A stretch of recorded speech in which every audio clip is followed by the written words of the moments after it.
Meanwhile, I mentioned in my tease, I said, or my preview of what was coming up, I said, if you make Trump, even if you make Trump $6 billion, he's still going to try to screw you. Well, sure enough, Andy Latinsky and Wes Moss were the guys who figured that they could take the code, the source code from Mastodon, which is open source, right? Anybody can copy it and use it for anything they want.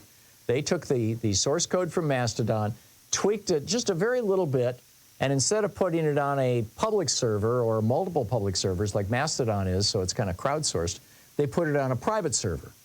So Trump Social is owned, and it's a walled garden, essentially. So those are the guys who did this, and they did this for Donald Trump. And the deal was that they would get 8.6% of the company. And their 8.6% of the company right now is worth $606 million. So, but Donald Trump wants it all. He's got 56% of the company right now, 57% of the company. And he wants their 8% too. So he's suing them, saying that they don't have the right to anything. It's all mine, says Donald Trump. I don't think that Donald Trump has ever had a business partner that he hasn't screwed. He had partners in the casinos. He sued them all.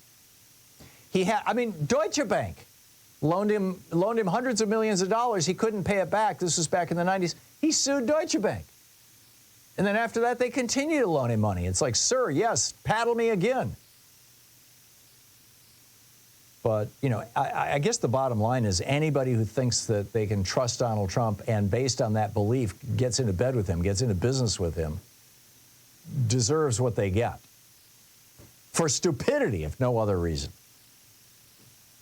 But poor Andy and Wes, they are in the midst of a major legal battle. And the only asset that these guys appear to have, or the only major asset that they have, is this stock that Donald Trump is trying to take away from them.